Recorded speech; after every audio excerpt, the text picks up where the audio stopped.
दर्शक बंधु 13 जुलाई रु 28 नवेम्बर 2025 महाग्रह शनि मीन राशि रे होबाकू जाउचंती बकरी 138 दिन रो समय प्रत्येक बिछा राशि बिछा लग्न नाम राशि रे बिछा एवं 16 17 18 नक्षत्र रो बिछा राशि पे ए 138 दिन रो समय एवं पंचम भाव रे गोचर करुथिबा शनिदेव को प्रभाव किपरि रहिबो कारण पंचम भाव मनुष्य संतान भाव पंचम भाव आत्म सम्मान भाव पंचम भाव गुप्त विद्यार भाव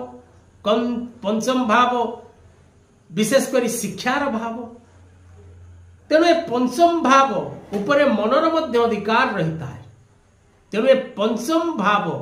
रे महाग्रह शनिकर बक्री गोचर आपण को विचलित करिवो चंचल प्रकृति देखा दबो दाम्पत्य जीवन रे कलह अशांति भोग करिवार समय सृष्टि हबो भाई भौणी मान सहित मतभेद देखा दबो वाद विवाद देखा दबो मित्र मान सहित विवाद देखा दबो कलह देखा दबो जानवाहन और दूरयात्रा रे आपण सावधान न रहिले विपद भोग करिवे एवं विशेषकर धन जनित समस्या भोग करिवा सहित निज स्वास्थ्य प्रति आपण जत्नवान न हेले दुख कष्ट एवं पीड़ा निश्चित आपण भोग करिवे।